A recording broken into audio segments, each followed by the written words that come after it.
No, gumičku som si dávala do vlasov trošku ťažkopádne, ale idem si teraz spraviť skincare, takú, jak sa mi podarí. A idem vám potom povedať ešte niečo viac, aby som mohla už dokončiť svoj vlog. Toto mám z Japonska a úplne to milujem, túto penu. Je na problematickejšiu pleť. Strašne dobre to zaostruje. Nemôžem byť moc dlho, lebo trošku tlak.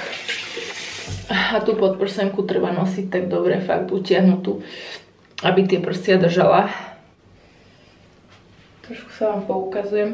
Brucho, že je nafúknuté, to je absolútne normálne po operácii, celkovo tie lieky. No a ja si viete čo, asi dám masku na tvár. A takúto si dám. Idem si ju vybaliť, túto som ešte nevybalila. Tieto japonské masky, čo som si doniesla, sú mega, vlastne v každej niekoľko. Tu je 10 kusov. To potom viem naspäť akože zatvárať.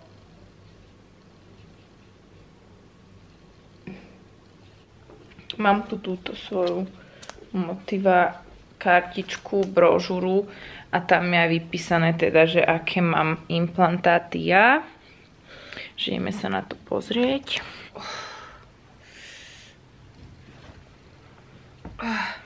No to potom ten foťák nebudem vedieť zobrať. OK, už som tu. Paplaník. Veľa vankúšov. No, budete ma tu mať, skrátka takto, je to už aj tak úplne jedno.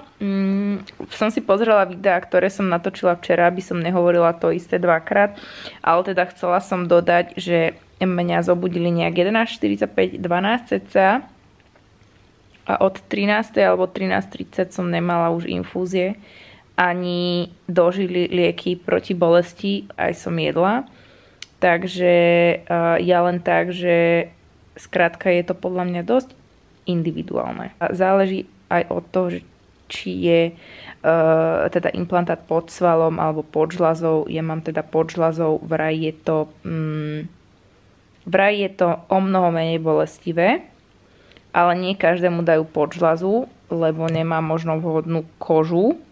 Ja mám dosť veľa hrubej kože na hrudníku, takže mi to chceli dať pod žľazu, alebo neviem možno aký iný dôvod tam ešte je, ale skrátka, že mám dosť tkaniva, takže mi to dajú pod žľazu a že teda je kratšia rekonvalescencia, nie je to také bolestivé, ale predsa je to teda zásah veľký do tela, normálne však idete pod nôž, všetko, celková anestéza, ale moje kamarátky mi hovorili, že im bolo zle po prebudení z anestézy, že odpadávali, že proste niektoré ženy aj vracajú a tak, a alebo niektoré ženy nevedia dvihnúť týždeň ruku, tak ja akože normálne dvihnem ruku, ale len takto, hej.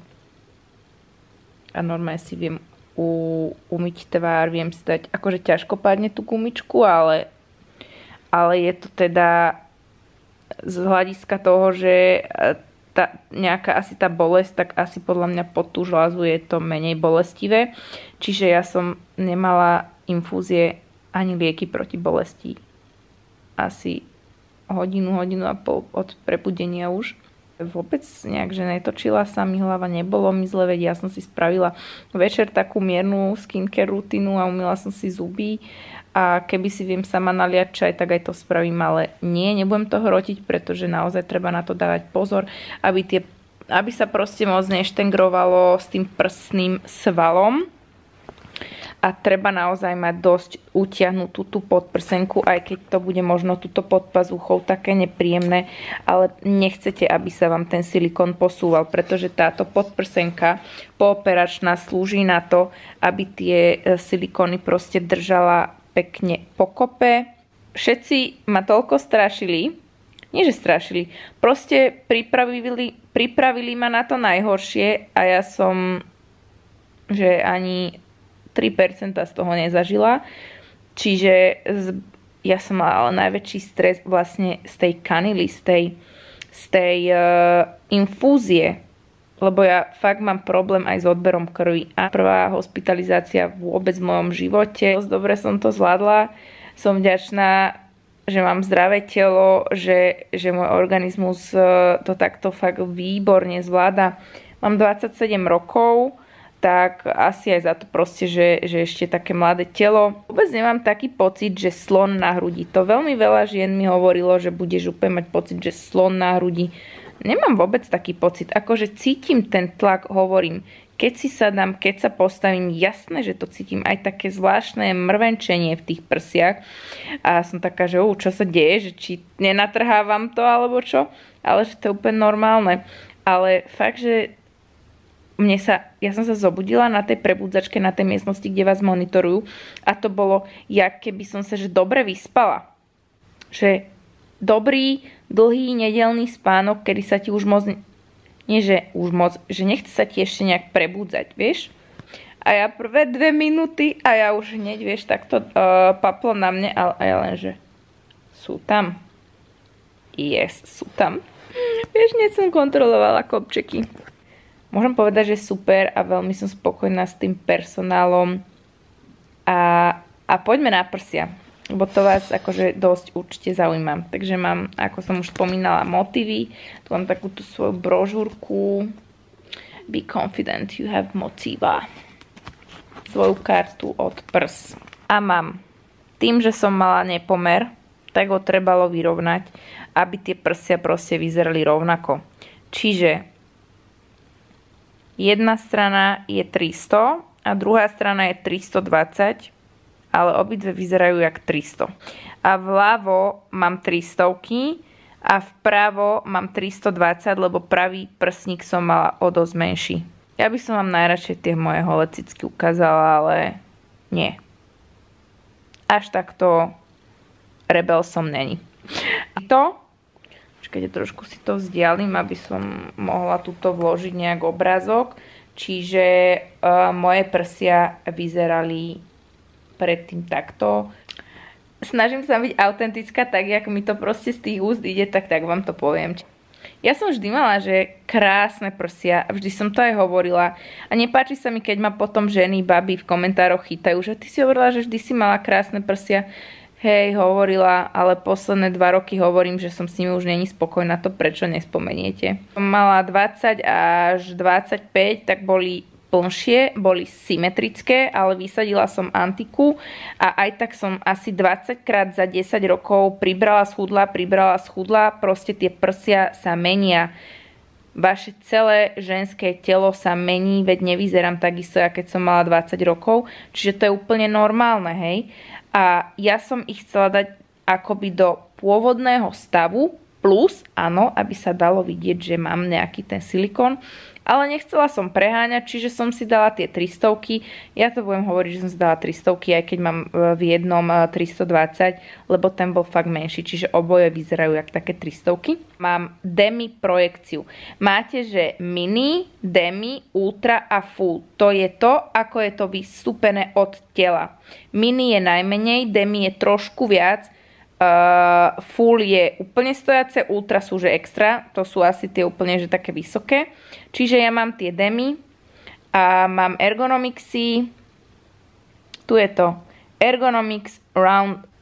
Videla som prsia?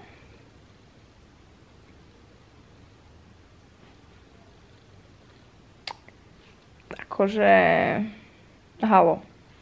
Budú brutálne. Teraz sa to ale nedá ešte až tak úplne zhodnotiť, keďže tam proste obrovský opuch. To reálne budem vidieť po 3 mesiacoch, keď ten opuch sa značne zmenší. Potom ešte lepšie sa to bude dať vidieť, aké tie prsia naozaj sú po pol roku. A že úplný finál je po roku až.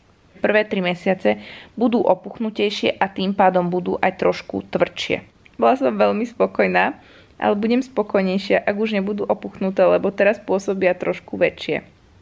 A ja nechcem také veľké prsia. Teda tak 55-56 mám a 165 cm. Podľa mňa ku mne tie 300 sú, že úplne akurát, úplne stačia. A hovorím, keď to odpuchne, bude to o mnoho lepšie vyzerať, takže nemôžeme to úplne ešte teraz súdiť. Ja som povedala, že ja chcem, aby sa to dalo vidieť z boku od tela, že a taký pekný akože ten shape, ten side boob. aj pekné Y, aj toto tu. A to vám presne to, že pod žľazou sú aj spravy. A bude to fakt, že krásne a nebude to pôsobiť príliš neprirodzene. Prečo hovorím, že neprirodzene, keď mám silikóny? Proste bude to aj tak silikón, ale bude to fakt, že bude to pekné, keď mi to odpuchne. Teraz sú ešte dosť veľké na mňa. Mi spokojná, že som sa dala, že som sa odvážila, lebo 2 roky som nad tým uvažovala.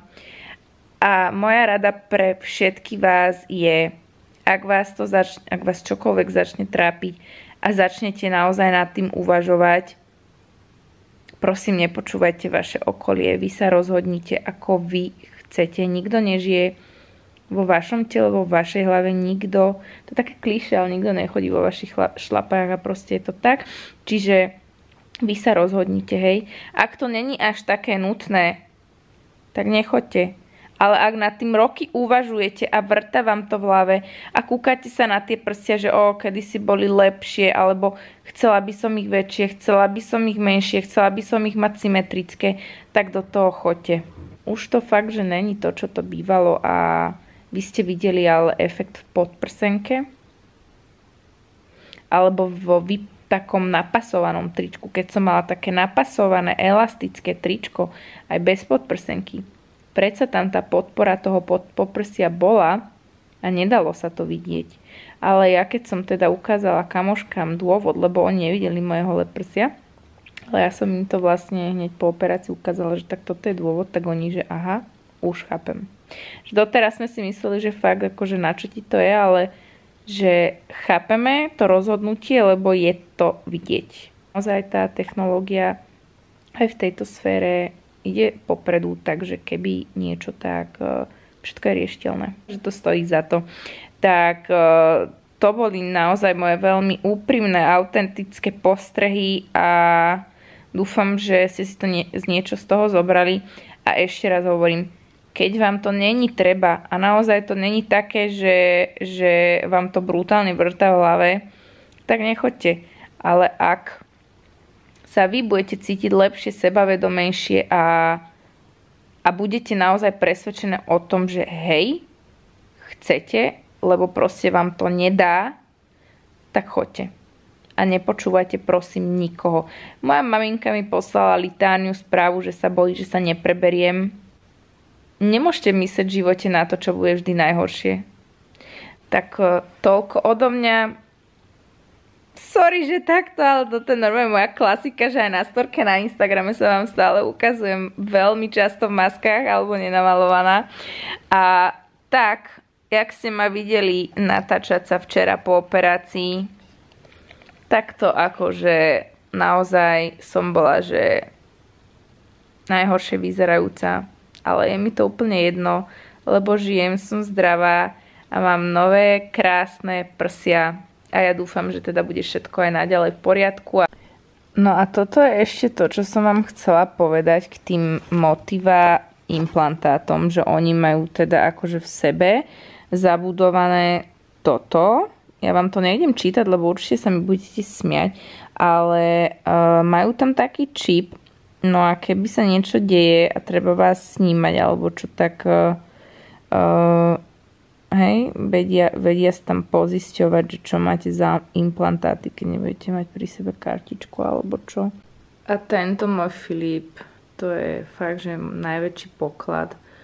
Takto nádhernú kyticu mi priniesol včera po operácii.